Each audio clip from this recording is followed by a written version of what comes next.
রব্বি ইশরাহ লি সাদরি ওয়া ইয়াসসির লি আমরি ওয়াহলুল উকদাতাম মিন লিসানি ইয়াফকাহু কওলি। মুয়ার Islamic conference 2024-এ আপনারা যারা উপস্থিত হয়েছেন তাদের সবাইকে আমার অন্তরের অন্তঃস্থল থেকে জানাচ্ছি আন্তরিক শুভেচ্ছা এবং মুবারকবাদ। আহলান ওয়া সাহলান ওয়া মারহাবান বিকুম ফি হাযাল লিকা আত-তাইয়িব আল মুবারাক। আমরা শুরুতে আল্লাহ রাব্বুল ইজ্জা ওয়াল জালালের দরবারে শুকরিয়া জ্ঞাপন করছি, যিনি আজকে আমাদেরকে এরকম চমৎকার একটি পরিবেশে চমৎকার একটি ইসলামিক কনফারেন্সে উপস্থিত হওয়ার সুযোগ করে দিয়েছেন। আমরা সবাই পড়ছি কালিমাতুশ শুকর, আলহামদুলিল্লাহ। আল্লাহ রাব্বুল ইজ্জা ওয়াল জালালের দরবারে শুকরিয়া জ্ঞাপনের পাশাপাশি আমি আজকের প্রোগ্রামের যারা অর্গানাইজিং কমিটি তাদেরকে অন্তরের অন্তঃস্থল থেকে ধন্যবাদ জানাতে চাই, এরকম চমৎকার একটি পরিবেশ, চমৎকার একটি ভেন্যুতে এই ইসলামিক কনফারেন্সের আয়োজন করবার জন্য। সম্মানিত সুধী, আমরা এই পৃথিবীতে খুব অল্প একটা সময়ের জন্য, একটা ট্রানজিট পিরিয়ড কাটানোর জন্য বেসিকলি আমরা এই পৃথিবীতে এসেছি। আমরা কি চিরকাল এই পৃথিবীতে থাকবো বলেন তো? না, একটা ট্রানজিট পিরিয়ডে আমরা এসেছি, আবার চলে যেতে হবে। এই যে আমাদের জীবন, এই জীবনের জন্য বিপদ, আপদ, পরীক্ষা, স্ট্রাগল এটা অনিবার্য, এটা হবে। তাহলে জীবনের জন্য পরীক্ষা এটা অনস্বীকার্য, হবেই হবে পরীক্ষা। পৃথিবীর জীবনটাই এমন, এভাবেই এই লাইফকে ডিজাইন করা হয়েছে। পরীক্ষা থাকবে, এখানে বিপদ থাকবে, এগুলো উত্তীর্ণ হয়ে আপনাকে যেতে হবে। চিরসুখ চির শান্তি এটাই পৃথিবীতে হয় না। চিরসুখ এবং চিরশান্তির জায়গা হচ্ছে জান্নাত। চিরসুখ এবং চিরশান্তি কোথায়? এটা জান্নাতের বৈশিষ্ট্য। চিরসুখ চিরশান্তি, টেনশন নাই, ঝামেলা নাই, পরীক্ষা নাই, বিপদ নাই, রিস্ক নাই, স্ট্রাগল নাই। এটা হচ্ছে দ্য ফিচার্স অফ জান্নাত, জান্নাতের ফিচার। কিন্তু সমস্যা বাদে তখন যখন জান্নাতের ফিচার আমরা দুনিয়ায় খুঁজি, যেটা পাবো আমরা জান্নাতে, এটা খুঁজি কোথায়? এই তখনই সমস্যা বাদে। And this is the main problem. এটাই বড় সমস্যা। এই সমস্যার সমাধান কোথায়, এটা নিয়ে আজকে আমি কিছু কথা অ্যাড্রেস করবো ইনশাআল্লাহ। তো তাহলে আসুন শুনি জান্নাতের ফিচার কি। জান্নাতের কমন একটা ফিচার হচ্ছে জান্নাতে there will be no sickness in paradise. জান্নাতে কোনো অসুস্থতা থাকবে না, চিরসুস্থ। সুবহানাল্লাহ পড়েন। চিরসুস্থ, চির সবল, কেউ অসুস্থ হবে না জান্নাতে। জান্নাত হবে অ্যান্টি এইজিং, জান্নাতে বয়স বাড়বে না কারো, চির যৌবনা, চির যুবক, অ্যান্টি এজিং। আপনারা জানেন যে বর্তমান পৃথিবীতে অ্যান্টি এজিং ক্রিম পাওয়া যায় না? ক্রিম, কথা বুঝতেছেন? অ্যান্টি এজিং ক্রিম পাওয়া যায়। তারা বলে এই ক্রিম মাখলে চামড়ায় ভাঁজ পড়ে না। এটার দাম আছে কিন্তু অনেক। অ্যান্টি এজিং ক্রিম লাগায়, শ্যাম্পু ইউজ করে, অ্যান্টি এজিং অয়েল আছে, এটা দিলে নাকি চামড়ায় ভাঁজ পড়ে না। ইভেন ভারতের অনেক বড় একজন ব্যবসায়ী মুকেশ আম্বানি, নাম শুনছেন না? যে তার ছেলের বিয়ে হয়ে গেল। তো এই মুকেশ আম্বানির স্ত্রী নীতা আম্বানি, সে কিছুদিন আগে এক বোতল গোল্ড ওয়াটার খেয়েছে, gold water, and it's cost $60,000। $60,000 দাম এক বোতল গোল্ড ওয়াটারের। কেন? ফর অ্যান্টি এজিং, যাতে বয়সের ছাপ গালে না থাকে। এখন বলেন, এভাবে কি আমাদের বয়সকে ধরে রাখা সম্ভব এই পৃথিবীতে? সম্ভব না, কারণ এই ফিচারটা দুনিয়ার ফিচার না, এটা জান্নাতের ফিচার। সুবহানাল্লাহ পড়েন। তাহলে জান্নাতে কেউ অসুস্থ হবে না। জান্নাত হবে চির যৌবন, চির যৌবনা, ওখানে আমরা যুবক থাকবো। প্রত্যেকে 33 বছরের যুবক যুবতী হয়ে জান্নাতে ঢুকবো। বিষ্ণু ইসলাম বলেন, আহলুল জান্নাতি জুরদা ওয়া মুরদা ওয়া আবনাউ সালাসিন ওয়া সালাসিন। জান্নাতে যারা যাবে শুভ্র দাড়িবিহীন, প্রত্যেকে হবে 33 বছর বয়সের। ওই যে 33 বছর বয়সে একবার ঢুকলেন, আর বয়স বাড়বে না, ওইটাই চিরকাল ওই বয়স পাবেন। জান্নাতের আরেকটা ফিচার হচ্ছে নো ফ্রাস্ট্রেশন, কোনো চিন্তা নাই, দুশ্চিন্তা নাই, হাইপার টেনশন নাই, সজীব প্রাণবন্ত। সুবহানাল্লাহ। জান্নাতের আরেকটা ফিচার হচ্ছে there is no expiry date in জান্নাত। এক্সপায়ারি ডেট আছে? জান্নাতে যে ঢুকবো 7 দিনের জন্য চেক ইন নাকি? চেক ইন কয়দিনের জন্য? 7 দিন 10 দিন পরে চেক আউট করে ফেলবে এরকম না, নো এক্সপায়ারি ডেট, আজীবন। একবার এন্ট্রি পেলে বের হওয়ার টেনশন নাই। আল্লাহু আকবার। তাহলে no expiry date, rather it's eternal, আজীবন থাকবেন, খালিদিনা ফিহা, চিরকাল থাকবেন। এবং জান্নাতের সবচাইতে গুরুত্বপূর্ণ ফিচার হচ্ছে there will be no death in জান্নাত। জান্নাতে আপনার আর মৃত্যু হবে না, মৃত্যুর বিদায় হবে। তার মানে আপনি অমর হবেন। তাহলে আপনি চির সুস্থ, চির সবল হবেন জান্নাতে, চির যুবক থাকবেন, প্রাণবন্ত থাকবেন, আপনি অমর হবেন, আপনি জান্নাতে মরবেন না। জান্নাতীরা যখন জান্নাতে যাবে, ফেরেশতারা ডেকে বলবে, ইয়া আহলাল জান্নাতি ইন্না লাকুম আন তাসিহু ফালা তাসকামু আবাদা। জান্নাতীরা চিরকাল সুস্থ থাকবা, অসুস্থ হবা না। ইন্না লাকুম আন তাশিব্বু ফালা তাহরামু আবাদা, তোমরা শাবাব থাকবা, বুড়া হবা না। ওয়া ইন্না লাকুম আন তাহইয়াউ ফালা তামুতু আবাদা, চিরকাল বেঁচে থাকবা, মরবা না। এবং সেদিন জান্নাতে মৃত্যু দেয়া হবে, মৃত্যু দেয়া হবে। ইউতাল মাউতু বিকাবশিন আমলাহ, একটা ছাগলের আকৃতিতে মৃত্যুকে আনা হবে। ফায়ুযবাহুল মাউত, মৃত্যুকে জবাই দেয়া হবে। এবার জান্নাতীরা তাকিয়ে থাকবে, ফেরেশতারা বলবে, ইয়া আহলাল জান্নাতি খুলুদুন ফালা মাউত, হে জান্নাতীরা চিরকাল এই জান্নাতে থাকবে। তাহলে জান্নাতের ফিচার পাইছেন? এখন কোন বোকা যদি এই ফিচার দুনিয়ায় খোঁজে, পাবে? পাবে না, কারণ দুনিয়ার ফিচার আলাদা। দুনিয়ার ফিচার কি? এই দুনিয়াতে বিপদ আসবে, কষ্ট আছে দুনিয়াতে, হতাশা আছে, ভয় আছে, অসুস্থতা আছে, বার্ধক্য আছে, এবং এই দুনিয়ার একটা এক্সপায়ারি ডেট আছে না? দ্য ডে ইউ ডাই, যেদিন আপনি মারা যাবেন, এটা আপনার এক্সপায়ারি ডেট, চলে যেতে হবে, চলে যেতে হবে। এই পৃথিবীতে মৃত্যুর অস্তিত্ব আছে, সবকিছু থমকে দিয়ে, আপনাকে চমকে দিয়ে মৃত্যু চলে আসবে, ঠিক কিনা বলেন? তাহলে এগুলো হচ্ছে দুনিয়ার ফিচার। এই দুনিয়াতে বিপদ আপদ, কষ্ট, ঝুঁকি, স্ট্রাগল, বার্ধক্য, অসুস্থতা, এগুলো নিয়ে আমাদেরকে টিকে থাকতে হয়। এটা দুনিয়ার ফিচার, মিলায় ফেললে হবে না। জান্নাতের ফিচার একটা, দুনিয়ার ফিচার আরেকটা। দুনিয়াতে কষ্ট থাকবে, বিপদ আপদ থাকবে। এই দুনিয়ার ফিচারটা আল্লাহ তাআলা কোরআনের একটা আয়াতে খুব চমৎকার ভাবে উল্লেখ করেছেন, সেটা দিয়েই আমি আলোচনা শুরু করেছি। আল্লাহ তাআলা ইরশাদ করছেন, ওয়ালা নাবলুওয়ান্নাকুম বিশাইইম মিনাল খাউফি ওয়াল জুই ওয়া নাকসিম মিনাল আমওয়ালি ওয়াল আনফুসি ওয়াস সামারাত ওয়া বাশশিরিস সাবিরিন। আল্লাহ তাআলা বলছেন, অবশ্যই অবশ্যই আমি তোমাদেরকে পরীক্ষা করব, ভয় দিয়ে, ক্ষুধা দিয়ে, সম্পদের ঘাটতি দিয়ে, আতঙ্ক দিয়ে, প্রাণনাশ দিয়ে, ফল ফসলের হানি দিয়ে পরীক্ষা করব। কিন্তু এই পরীক্ষায় যারা উত্তীর্ণ হবে, যারা সবর ইখতিয়ার করবে, ওয়াবাশশিরিস সাবিরিন, ধৈর্যশীলদের জন্যই হচ্ছে সুসংবাদ। আলহামদুলিল্লাহ পড়ে। তাহলে সম্মানিত সুধী, আমরা বুঝতে পারলাম এই পৃথিবীর ফিচার হচ্ছে এখানে বিপদ থাকবে, বিপদ ছাড়া কেউ থাকবে না। স্ট্রাগল থাকবে, কষ্ট থাকবে, ঝুঁকি থাকবে, রিস্ক থাকবে, এবং নানা ধরনের বিপদ আপদ দিয়ে আল্লাহ তাআলা আমাদেরকে পরীক্ষা করবেন। এটা মাস্ট, এটা আমাদের মাইন্ডসেটে নিয়ে নিতে হবে, মাইন্ডসেটে এটা ক্লিয়ার থাকতে হবে। চিরসুখ চিরশান্তি এই দুনিয়াতে মিলবে, কোথায় মিলবে তাহলে? এটা তাহলে বিপদ আসবেই, আপদ আসবেই, পরীক্ষা থাকবেই আমাদের জীবনে। তবে ইন্টারেস্টিংলি মজার বিষয় হচ্ছে, পরীক্ষাটা এক একজনের এক এক রকম। পুরো পৃথিবীটা একটা পরীক্ষা ক্ষেত্র, কিন্তু কারো প্রশ্নপত্রের সাথে কারো প্রশ্নপত্রের কোনো মিল নাই। সুবহানাল্লাহ।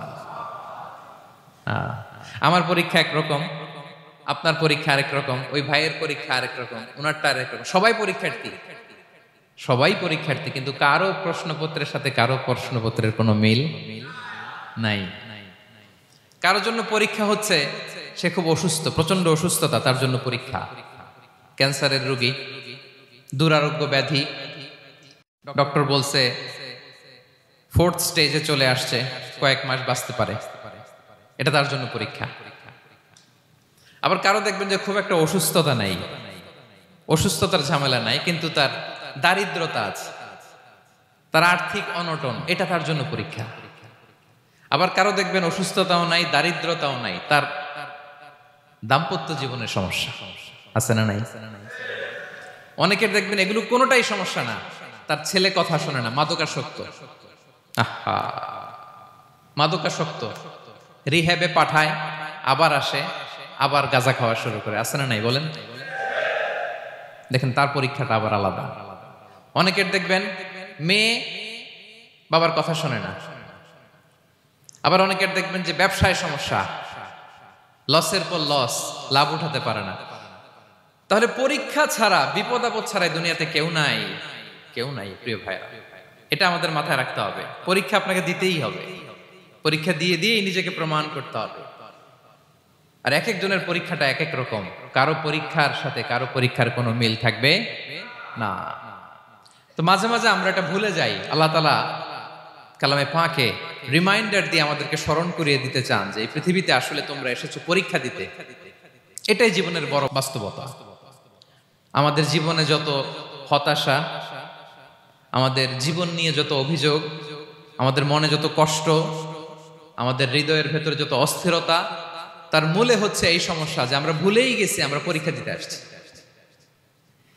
এটা যদি ভুলে না যান, এটা যদি আপনার মাইন্ডসেটে থাকে যে পুরো জীবনটা একটা পরীক্ষা, তাহলে দেখবেন কোনো কিছু আপনাকে কাবু করতে পারবে না। আপনি হতাশ হবেন না, জীবন নিয়ে আর অভিযোগ থাকবে না, আপনি ভেঙে পড়বেন না, সব অভিযোগ হতাশা দূর হয়ে যাবে। তার মানে বুঝতে পারলাম পরীক্ষা আপনাকে দিতেই হবে। পরীক্ষা দেয়া ছাড়া এই পৃথিবী থেকে চলে যাওয়ার কোনো চান্স বা সুযোগ আমাদের কারো নেই। সূরাতুল আনকাবুতে আল্লাহ তাআলা এই কথাটা আরো চমৎকার ভাবে বলেছেন। আল্লাহ তাআলা ইরশাদ করছেন, আহাসিবান নাসু আইয়ুতরাকু আইয়াকুলু আমান্না ওয়া হুম লা ইফতানুন ওয়ালাকাদ ফাতান্নাল্লাযীনা মিন ক্বাবলিহিম ফালা ইয়া'লামান্নাল্লাহু আল্লাযীনা সাদাকু ওয়া লা ইয়া'লামান্নাল কাযিবিন। আল্লাহ বলেন, মানুষ কি ভেবেছে সে শুধু বলবে আমি ঈমানদার আর তাকে আমি জান্নাতে ঢুকাই দিব? না, কখনো না, কোশ্চিন কালেও না। বরং পূর্ববর্তীকালে যারা পৃথিবীতে এসেছিল তাদেরকে আমি পরীক্ষা নিয়েছি, পরীক্ষা করেছি, এবং তাকেও ঈমানের প্রশ্নে সে সত্যবাদী না মিথ্যাবাদী পরীক্ষা দিয়ে দিয়ে নিজেকে প্রমাণ করতে হবে। ঠিক কিনা বলেন? পরীক্ষা দিয়ে আপনাকে প্রমাণ করতে হবে। এবং এই পরীক্ষার ব্যাপারটা, এটা যে শুধু আমরা সাধারণ মানুষ আমাদের জীবনে দুঃখ বিপদ পরীক্ষা এমনটা না। এই পৃথিবীর সবচাইতে শ্রেষ্ঠ মানুষ যারা ছিলেন তাদেরকে আল্লাহ পরীক্ষা নিয়েছেন। বলেন তো এই পৃথিবীতে সবচাইতে শ্রেষ্ঠতম মানুষ কারা? সবচাইতে শ্রেষ্ঠ ভালো মানুষ কারা ছিল পৃথিবীতে? বলেন তো নবীরা। আওয়াজ করে বলেন তো কারা? তো বলেন তো নবীদের জীবনে পরীক্ষা ছিল কি ছিল না? হ্যাঁ ছিল। বেশি না কম? বিষ্ণু ইসলামকে জিজ্ঞাসা করা হলো, আইয়ুন নাসি আশাদ্দু বালাআন ইয়া রাসূলুল্লাহ, হে আল্লাহর রাসূল এই পৃথিবীতে কাদের জীবনে পরীক্ষা বেশি? বিষ্ণু ইসলাম বললেন, আল আম্বিয়া, নবীদের জীবন। আল আম্বিয়া সুম্মাল আমসাল ফাল আমসাল, সবচাইতে জীবনে পরীক্ষার সম্মুখীন সবচাইতে বেশি হয়েছেন নবীরা। তারপরে নবীদের পরবর্তী অবস্থান যাদের, সিদ্দিকিন যারা, সোহাদা যারা, সলিহিন যারা, আল্লাহওয়ালা যারা, তাদের জীবনে পরীক্ষা বেশি। ইউবতালার রাজুলু আলা হাসাবি দীনি, ব্যক্তির দিনদারি যত বেশি তার জীবনে আল্লাহর পরীক্ষাও তত বেশি। আপনি আল্লাহওয়ালা হবেন, আপনার জীবনে পরীক্ষাও অনেক বেশি। এজন্য ইমানদার হওয়া যেমনি মর্যাদার, ইমানদারের জীবনে পরীক্ষাও হবে অনেক বেশি। এবং পরীক্ষা যত বড়, খেয়াল রাখতে হবে, মন খারাপ করার কোনো সুযোগ নেই। পরীক্ষা যার জীবনে যত বড়, সেটাতে সফল হতে পারলে ওটার প্রতিদানও বড়। পরীক্ষা যত বড়, এটাতে সাকসেস হইতে পারলে এটার রিওয়ার্ডও তত বড়। বিষ্ণু ইসলাম বলেন, ইযামুল জাযাই মাআ ইযামিল বালা, বালা যত বড় জাযাও তত বড়, প্রতিদানও তত বড়। আপনারা নবীদের জীবনে যদি খেয়াল করেন, দেখবেন যেই নবীর জীবনে পরীক্ষা যত বেশি, সেই নবীর জীবনে সফলতাও তত বেশি। সাইয়েদনা ইব্রাহিম আলাইহিস সালামের কথাটা একটু খেয়াল করেন তো, বলেন তো ওনার জীবনে পরীক্ষা কেমন ছিল? বেশি না কম? ওনার জীবনের পরীক্ষা থেকেই তো আমরা এই শব্দটা ব্যবহার করি। আমরা বলি অগ্নি পরীক্ষা। কি বলি? মানে আগুনে নিক্ষেপ করা হয়েছে সাইয়েদনা ইব্রাহিম আলাইহিস সালামকে। তাও স্বাভাবিকভাবে না, উলঙ্গ করে, ন্যাকেট করে ওনাকে অপমানিত করবার জন্য ওনার গায়ের জামা কাপড় খুলে উলঙ্গ অবস্থায় আল্লাহর খলিল সৈয়দনা ইব্রাহিম আলাইহিস সালামকে অগ্নিকুণ্ডে নিক্ষেপ করা হয়েছিল। এরকম এক্সপিরিয়েন্স এই অডিটোরিয়ামের ভেতরে আমাদের কখনো হয়েছে? তাইলে সাধারণ মানুষের জীবনের পরীক্ষা আর নবীদের জীবনের পরীক্ষার মধ্যে পার্থক্য আছে না নাই? ওই পরীক্ষায় উনি পাশ করে ফেললেন। ৮৬ বছর পর্যন্ত আল্লাহর কাছে দোয়া করলেন, আল্লাহ আমাকে একটা নেককার সন্তান দাও। আল্লাহ সন্তান দেয় না। ৮৬ বছর পরে আল্লাহ তাআলা সৈয়দনা ইব্রাহিম আলাইহিস সালাম এবং হাজারের ঘরকে উজালা করে সন্তান দিলেন। সৈয়দনা ইসমাঈল আলাইহিস সালাম পৃথিবীতে আসলেন কত বছর বয়সে? ৮৬ বছর বয়সের এখানে কেউ আছেন? হ্যাঁ, আছি আমরা? কেউ নাই। ৮৬ বছর বয়সে প্রথম সন্তান পেয়েছে। তাদের ঘরকে উজালা করে আল্লাহর নবী সাইয়েদনা ইসমাঈল আলাইহিস সালাম আসলেন। এবার আল্লাহ বললেন, যাও স্ত্রীকে আর এই কলিজার টুকরা সন্তানকে থাকো তো প্যালেস্টাইনে, প্যালেস্টাইন থেকে ১৫০০ কিলোমিটার দূর দ্য ব্যারেন ল্যান্ড, ওই মক্কার ধুধুমরু প্রান্তরে রেখে আসো, যেখানে কেউ নাই, মানুষ নাই, গাছ নাই, পাখি নাই, পানি নাই, যাও রেখে আসো। আচ্ছা বলেন তো, ৮৬ বছর পরে যে লোকটা সন্তান পেল, বুঝে শুনে উত্তর দিয়েন, ৮৬ বছর পরে যে লোকটাকে আল্লাহ তাআলা সন্তান দিল, তার হৃদয়ে ওই সন্তানের জন্য মায়া বেশি না কম? আহা, এমনি তো আমাদের প্রথম সন্তানের হিস্ট্রিটা একটু খেয়াল করেন তো। প্রথম আমাদের যে মেয়ে হয়েছিল বা যাদের ছেলে হয়েছিল, তার প্রতি আদর, সোহাগ, দরদ, ভালোবাসা, আহ্লাদ কত ছিল। আর ৮৬ বছর বয়স আল্লাহ তাআলা ওনাকে সন্তান দিলেন, দিয়ে বললেন যাও হাজারকে আর ইসমাঈলকে মক্কার ধুধুমরু প্রান্তরে রেখে আস। আল্লাহ তাআলা বলতে দেরি, চলে যেতে দেরি নাই, মুহূর্তে উনি রওনা হয়ে গেলেন। সুবহানাল্লাহ পড়বেন না? রেখে আসলেন মক্কার ধুধুমরু প্রান্তরে। এবার আল্লাহ বললেন যাও, রিটার্ন ব্যাক টু প্যালেস্টাইন, প্যালেস্টাইনে চলে যাও। চলে গেলেন, হৃদয়টা ভেঙে খান খান। অনেক বছর পরে আল্লাহ তাআলা আবার অনুমতি দিলেন, যাও এবার ছেলেকে দেখে আসতে পারো, যাও প্যালেস্টাইন থেকে আবার মক্কায় যাও। সাইয়েদনা ইব্রাহিম আলাইহিস সালাম প্যালেস্টাইন থেকে আবার ১৫০০ কিলোমিটার পথ পাড়ি দিয়ে, এখনকার মতো ফ্লাইটে যায় না, গাড়িতেও না, উটে করে। কিসে করে? উনি যে কতবার মক্কা থেকে ফিলিস্তিন এসেছেন আর গিয়েছেন, কোনো ইয়ত্তা নাই, হিসাব নাই। গেলেন, এবার ছেলেটা হাঁটতে পারে, দৌড়াতে পারে, একটু একটু কথা বলতে পারে, আব্বু আব্বু ডাকতে পারে।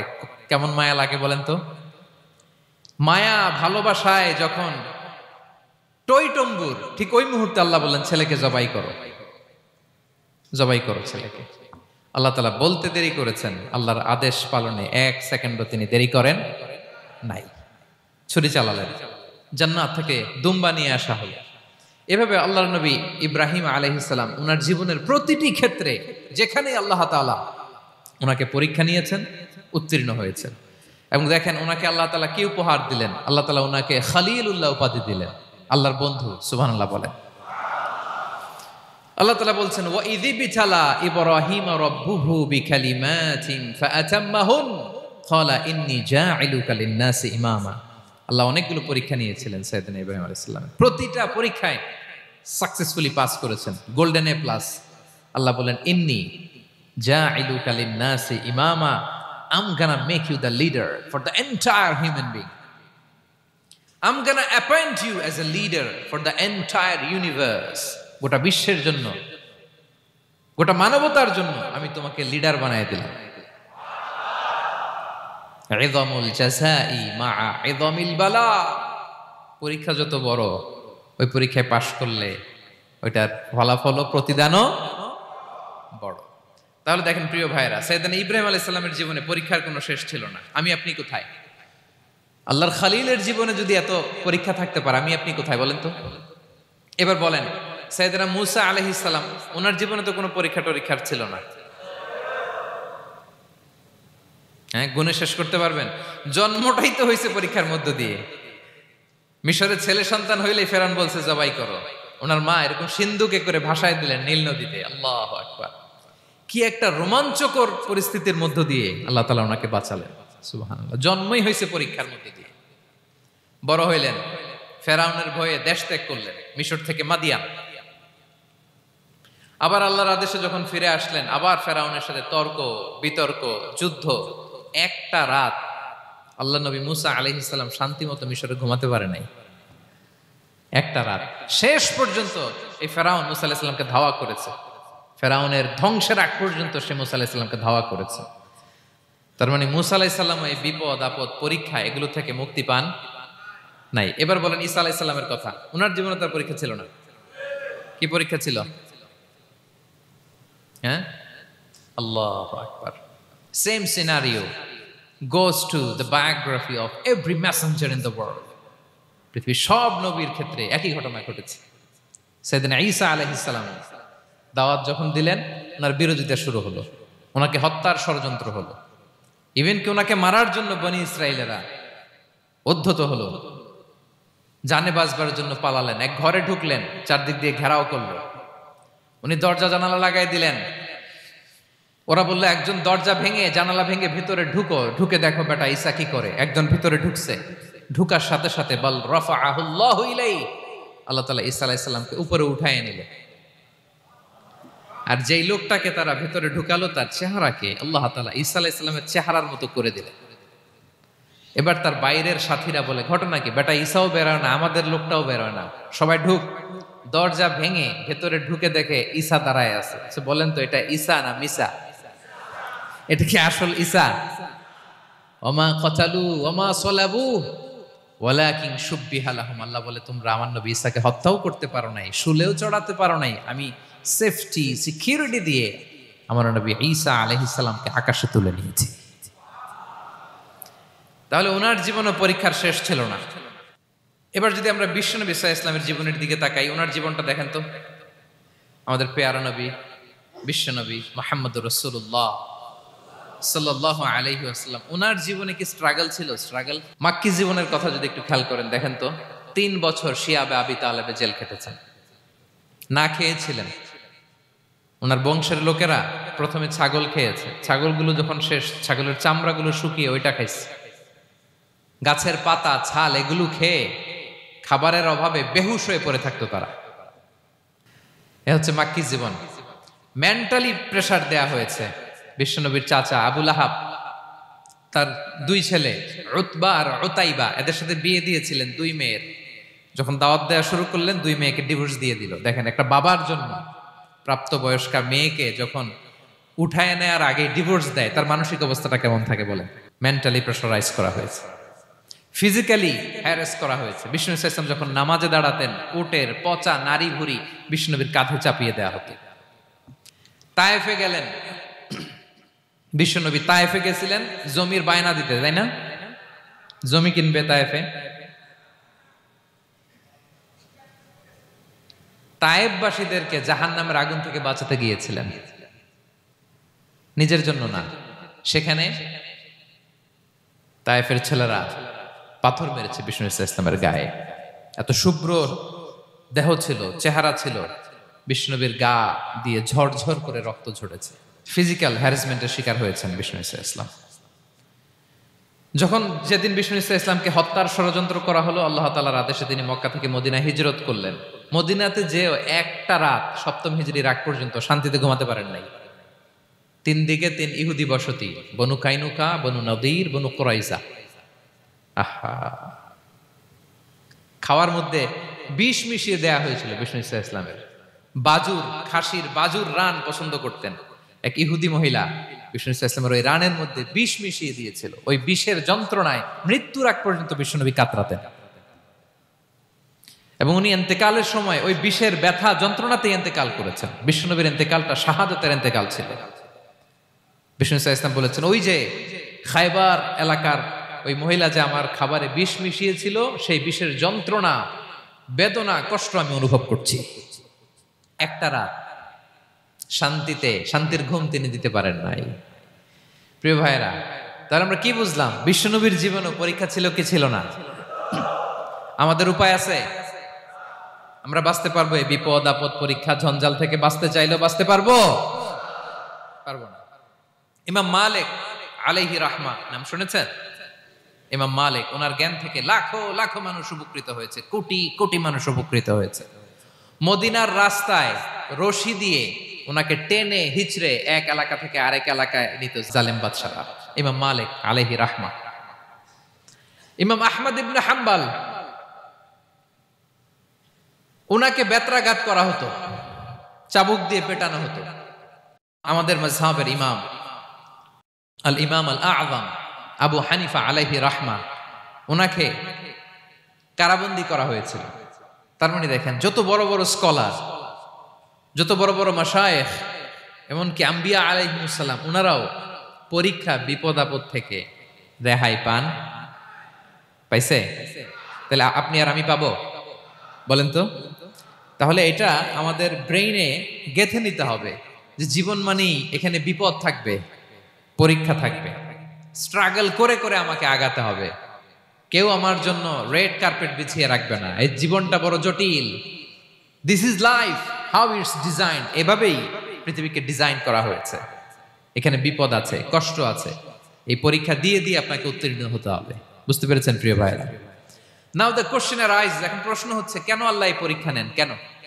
আল্লাহ তাআলা সূরা মুলকে বলেছেন এই পৃথিবী সাজানোর, এই জীবন মৃত্যুর এই খেলা, এটার উদ্দেশ্যটাকে আল্লাহ তাআলা স্পষ্ট করে বলেছেন, আল্লাযী খালাকাল মাউতা ওয়াল হায়াতা লিয়াবলুয়াকুম আইয়ুকুম আহসানু আমালা।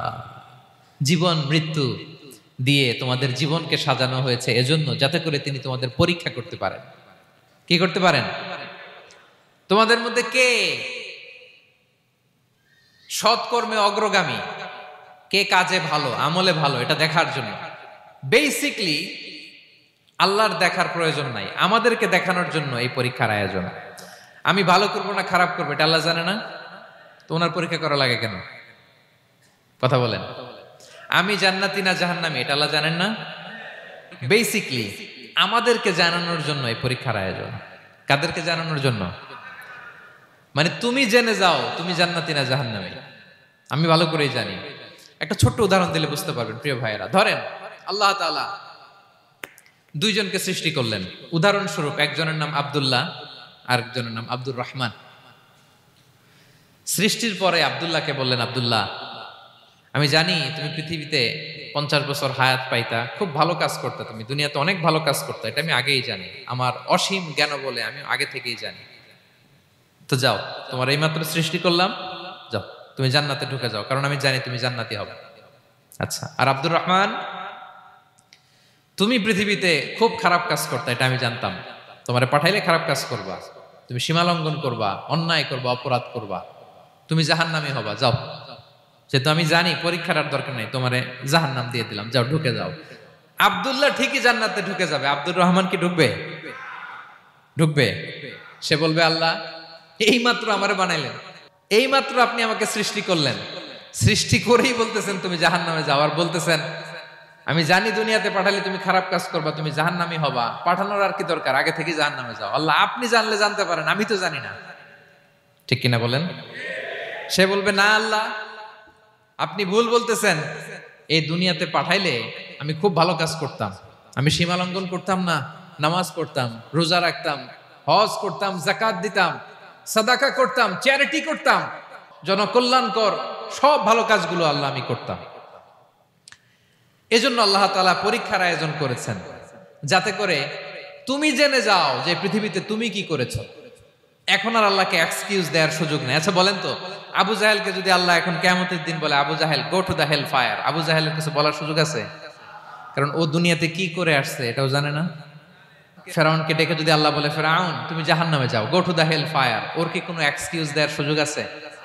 বলেন, সুযোগ আর আছে? কারণ তুমি দুনিয়াতে কি করেছো তোমার চেয়ে ভালো কেউ আর জানে। তা পৃথিবীতে এই পরীক্ষার এই আয়োজনের সবচাইতে বড় উদ্দেশ্য হচ্ছে যাতে করে আমরা দেখে যাই যে আমরা কি কাজ করছি। কেউ যখন পরীক্ষা দেয় প্রিয় ভাইরা, ওই পরীক্ষায় কত পাবে তার একটা হিসাব আছে না? বলেন, আপনি গণিত পরীক্ষা দিয়ে আসছেন, যে 100তে 100 পাবে সে বলতে পারে আমার সব অঙ্ক হয়েছে, ঠিক কিনা বলেন?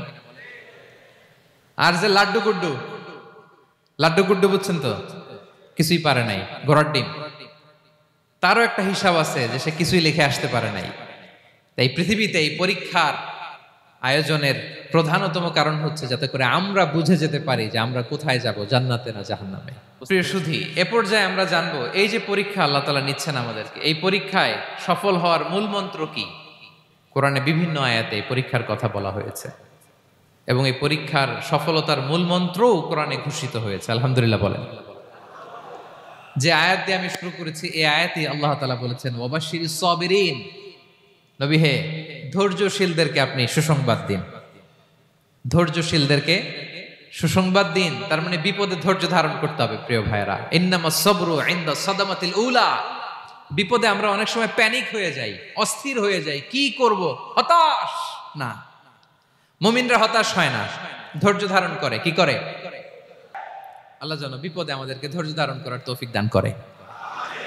প্রিয় ভাইরা, ধৈর্য এটা এমন একটা গাছ যে গাছের সারা গায়ে কাটা, কিন্তু এই গাছের ফলটা বড় সুস্বাদু। আই রিপিট, আমি আবারও বলছি, ধৈর্য এটা এমন একটা গাছ যে গাছের সারা গায়ে কাটা, কিন্তু ফলটা বড় মিষ্টি, ফলটা বড় সুস্বাদু। সবাই ধৈর্য ধারণ করতে পারে না। বিষ্ণু ইসলামকে আল্লাহ তাআলা নানা সময় আশ্বস্ত করেছেন, সান্ত্বনা দিয়েছেন আর ধৈর্যের বাণী শুনিয়েছেন। আল্লাহ বলেন ফাসবির কামা সবারা উলুল আজমি মিনার রসুল, নবী হে আপনার আগে দৃঢ় প্রত্যয়ী নবীরা যেরকম ধৈর্য ধারণ করেছে আপনিও ধৈর্য ধারণ করুন।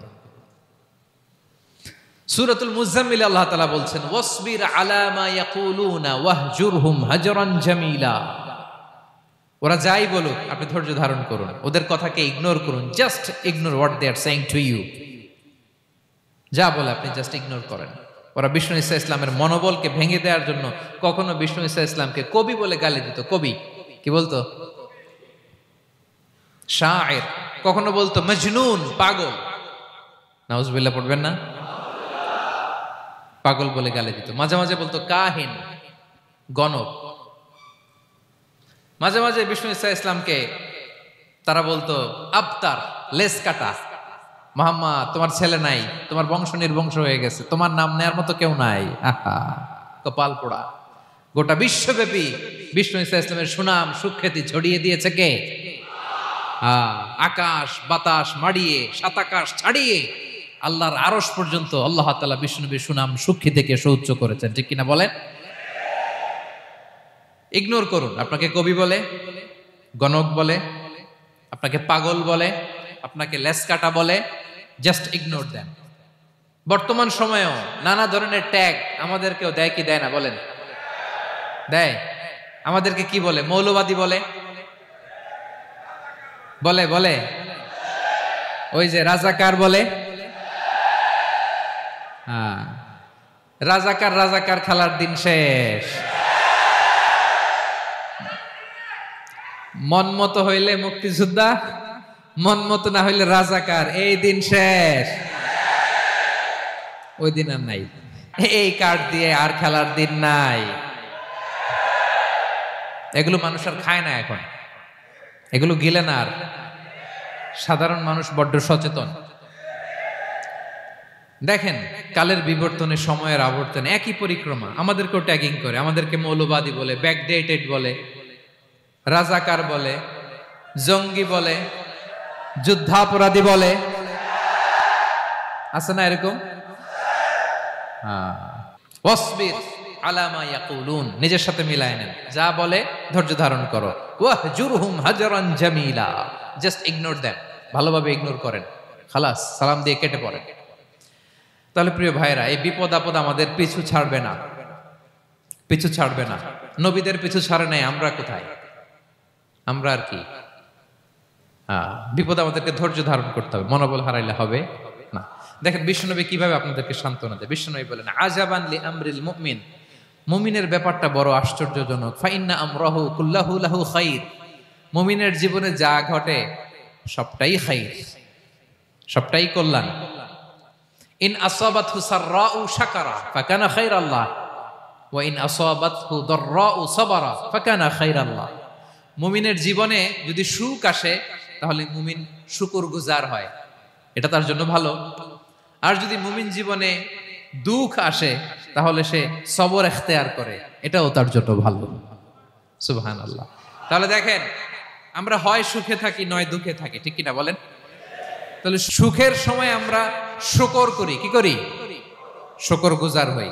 শুকরিয়া করাও একটা ইবাদত, শুকরিয়া করাও কি? আর দুঃখের সময় আমরা সবর করি, সবর করাটাও একটা। তাহলে আমাদের পুরো জীবনটাই ইবাদত, পুরো জীবনটাই সুখের সময় শুকর আর দুঃখের সময় সবর। আওয়াজ করে বলেন, সুখের সময় শুকর আর দুঃখের সময়। এই দুই ইবাদত মুমিন জীবনে চলমান, কন্টিনিউয়াস, একটা উইন উইন সিচুয়েশন। কি বলেন? উইন উইন হয়ে গেল না? যেই পরিস্থিতিতেই থাকে আমাদের জন্য লাভ। আল্লাহু আকবার। তাহলে প্রিয় ভাইরা, এটাই জীবনের বাস্তবতা। সবর আমাদেরকে ইখতিয়ার করতে হবে, হতাশ হওয়া যাবে না। অনেকে আমরা অল্পতে হতাশ হই। এই যে আমরা ধৈর্য ধারণ করছি, এর ফল পাচ্ছি না? দীর্ঘ দেড় দশক ধরে ধৈর্য ধারণ করছেন না আপনারা? এখন মুক্তি, স্বাধীনতা, বিজয় এনে দিয়েছে কে? ধৈর্য ধারণ করুন। ধৈর্যের যে ফলাফল, এটা বড় মিষ্টি। ধৈর্য এমন একটা গাছ, এই গাছের সারা গায়ে কাটা, কিন্তু এর ফলটা বড় সুস্বাদু, এর ফলটা বড় মিষ্টি। ধৈর্য ধারণ করার অভ্যাস করতে হবে প্রিয় ভাইরা। মুমিন হতাশ হয় না, হাল ছেড়ে দেয় না। মুমিন ভরসা রাখে একজনের উপর, তিনি কে? লা তাইআসু মির রাউহিল্লাহ ইন্নাহু লা ইয়াইআসু মির রাউহিল্লাহি ইল্লাল কওমুল কাফিরুন। আল্লাহর রহ থেকে, রহম থেকে নিরাশ হয়ে যাও না। কাফির ছাড়া, অকৃতজ্ঞ ছাড়া কেউ আল্লাহর রহ থেকে, আশা থেকে নিরাশ হয় না। শয়তানের সবচেয়ে বড় মিশন হলো আমাদেরকে হতাশ বানানো। এটা খেয়াল রাখবেন। শয়তানের সবচাইতে বড় মিশন কি? আমাদেরকে হতাশ করে দেয়া। হতাশ বানাইতে পারলে সে সাকসেসফুল, খুশি। কিন্তু আমরা এত সহজে হতাশ হই না, আমরা নিরাশ হই না, আমরা বিপদে হাল ছেড়ে দেই না। আমরা ভরসা রাখি এক মহান সত্তার উপর, তিনি কে? মনে থাকবে? বিপদ আসলে ভেঙে পড়বেন, ভিসা না হইলে কান্নাকাটি শুরু করবেন, ব্যবসায় লস হইলে হাউমাউ, হ্যাঁ, দেশ থেকে কোনো দুঃসংবাদ আসলে হতাশ হবেন, ভেঙে পড়বেন। ধৈর্য ধারণ করব আমরা। আওয়াজ করে বলেন, আমরা কি করব? সবর। বিপদ ট্যাকেল দেওয়ার প্রথম স্টেপ হচ্ছে সবর। ধৈর্য ধারণ করতে হবে। অবশ্যই সাবিরিন, ধৈর্যশীলদেরকে সুসংবাদ দাও। বিপদ থেকে বাঁচার দ্বিতীয় স্টেপ হচ্ছে এই বিপদ থেকে উত্তরণের চেষ্টা করতে হবে। কন্টিনিউয়াস প্রচেষ্টা চালিয়ে যেতে হবে। ওয়াল্লাযীনা জাহাদু ফিনা লানাহদিয়ান্নাহুম সুবুলানা। যারা আমার রাস্তায় চেষ্টা করে, প্রচেষ্টা করে, স্ট্রাগল করে, তাদেরকে আমি পথ দেখিয়ে দেই, সুবুল দেখিয়ে দেই, ওয়ে আউট দেখায় দেই, এক্সিট দেখায় দেই। কোথাও আটকাবেন না আপনি, আপনাকে এক্সিট দেখাই দিবে কে? মালয়েশিয়াতে কেলুয়ার বলে না? কেলুয়ার কি বলে চেনেন? কেলুয়ার মানে কি? এক্সিট। এক্সিট পেয়ে যাবেন, আটকাবেন না আপনি জীবনে কোথাও। 3 নাম্বার, আল্লাহর উপর তাওয়াক্কুল করতে হবে বিপদ আসলে। ওমাইয়া তাওয়াক্কাল আলাল্লাহি ফাহুয়া হাসবুহ। আল্লাহর উপর যে তাওয়াক্কুল করে, আল্লাহই তার জন্য যথেষ্ট হয়ে যায়। তাহলে বিপদে প্রিয় ভাইরা আমরা প্যানিক হব না, ধৈর্য ধারণ করব, বিপদ থেকে উত্তরণের সর্বোচ্চ প্রচেষ্টা চালিয়ে যাব, আর ভরসা রাখবো একজনের উপর, তিনি কে? আর বিপদ আসলে এটাকে নেগেটিভলি নেবেন না সব সময়। বিপদ আপদ এটা অনেক পজিটিভ, ভালো জিনিস আমাদের জীবনে বয়ে নিয়ে আসে। শাইখুল ইসলাম ইবনু তাইমিয়া আলাইহি রাহমা, উনি বলতেন, খুব দামি কথা, খুব হেভি ওয়েট কথা, মনোযোগ দিয়ে শুনুন। তিনি বলতেন, যে নেয়ামত তোমাকে আল্লাহ থেকে দূরে সরায়, ওই নেয়ামতের চেয়ে বিপদ ভালো, যে বিপদ তোমাকে আল্লাহর দিকে ধাবিত করে। আই রিপিট, আমি আবারও বলি, যে নাজ নেয়ামত তোমাকে আল্লাহ থেকে দূরে সরিয়ে দেয়, সে নাজ নেয়ামতের চেয়ে ওই বিপদ আপদ ভালো, যেই বিপদ আপদ তোমাকে আল্লাহর কাছে টেনে নেয়। তাহলে বিপদ আপদ আসলে আপনি হতাশ হবেন? আর কখনো দুঃখ করবেন? মোয়ারের ভাইয়েরা, আর মন খারাপ করবেন? আপনি খেয়াল করে দেখেন, বিপদ আসলে আমরা আল্লাহরে ডাকি বেশি।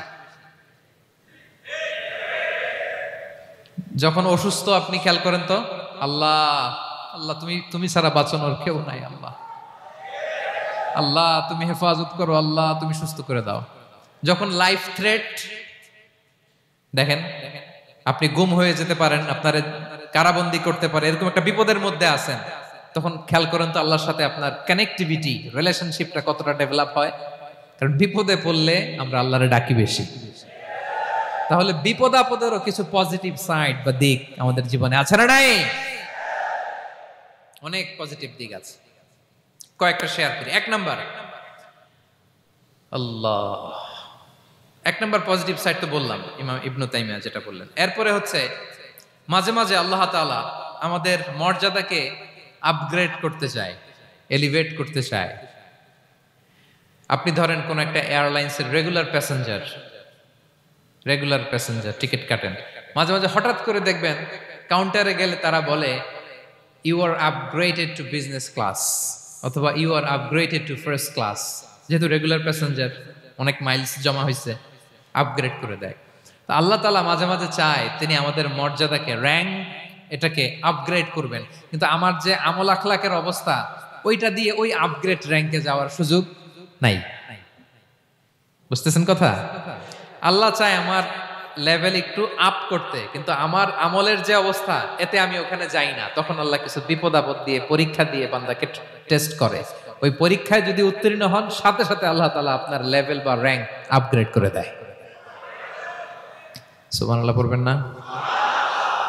তাহলে লাভ না লস?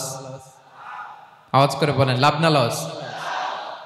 মুমিন জীবনের সব লাভ। যত বিপদ আপদ আপনাকে স্পর্শ করে, প্রতিটাতেই আপনার জন্য কল্যাণ। বিষ্ণু ইসলাম বলেন, মা ইউসিবুল মুসলিমা মিন নাসাবিন ওয়ালা ওয়াসাবিন ওয়ালা হাম্মিন ওয়ালা হুজনিন ওয়ালা আযান ওয়ালা গাম্মিন হাত্তা শাওকাতি ইউশাকুহা ইল্লা কাফারাল্লাহু বিহা খাতায়া। আপনার জীবনে যত দুঃখ, যত যন্ত্রণা, যত টেনশন, যত অ্যাংজাইটি, যত ইনজুরি, এমনকি গোলাপ ফুল পাড়তে যে ওখানে যে কাটা বাঁধছে, বড়ই খেতে যে বড়ই গাছে ওঠার পর যে একটা কাটা বিঁধছে আপনার হাতে, এর কারণে আল্লাহ তাআলা আপনার গুনাহ মাফ করে দেয়। সুবহানাল্লাহ। তাহলে বিপদ আপদ দিয়ে আল্লাহ বান্দার মর্যাদাকে আপগ্রেড করে। বিপদ আপদে ফেলে আল্লাহ তাআলা বান্দার পাপ মোচন করে।